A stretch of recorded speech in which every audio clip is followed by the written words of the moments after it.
Leadership starts here. You know, it's my job to assist our players to be able to be in position to lead. And I've always said this, and I've always believed this: coaches can lead teams to victory, and we've led to some victories.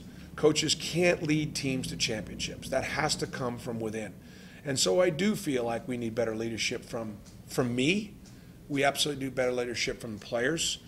And you know, we're going to discuss that in the sense that if my comments were we need to play more as a team offensively, the question you would ask yourself is how many guys out there offensively make their teammates better? And it's as we've come to really learn and find out, as I stated from the last play of the game, it's about team defense. It's about team responsibilities. And our guys know their responsibilities defensively. They understand what they've got to do with their ball pressure. They understand how they have to play the wing. They understand how to play the post. They understand the backside. They understand what to do in ball screen. They've been taught, they've been drilled, and they do it very well for the most part. And when we break down, sometimes we break down as either an individual not being able to make a play or certain things we can point to. My point is offensively is how many guys, both in what they do and as well as things off the court, make other guys better. And that's how you have to play offensively. So Melvin would certainly look at that and say, well, as a point guard, if I'm dropping dimes, I'm making guys better.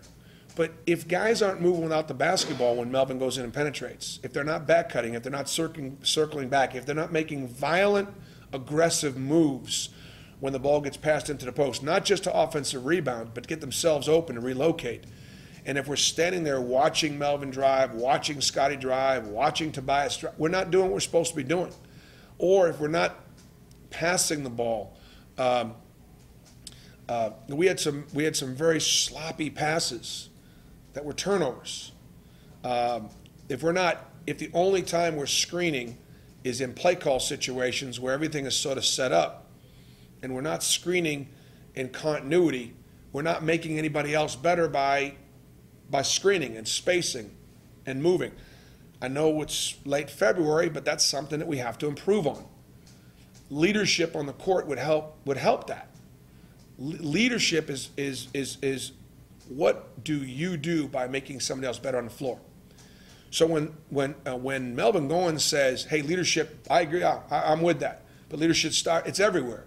He's right. It's absolutely everywhere. And he needs coach to do a better job of leading. Players need to do a better job of leading. We do that. That would be part of what might help us see if we could finish strong. So we're not getting great leadership. That's not a terrible thing. That just happens sometimes. You know, the teams that wind up winning championships get great leadership. They get great coaching. They get great leadership. It all sort of comes together. Whether it's Duke winning a national championship last year, or Butler coming together as a team, or whether it was us, you know, getting one game from the Final Four, or whether it be the Green Bay Packers and Pittsburgh Steelers being the two teams that got to the Super Bowl.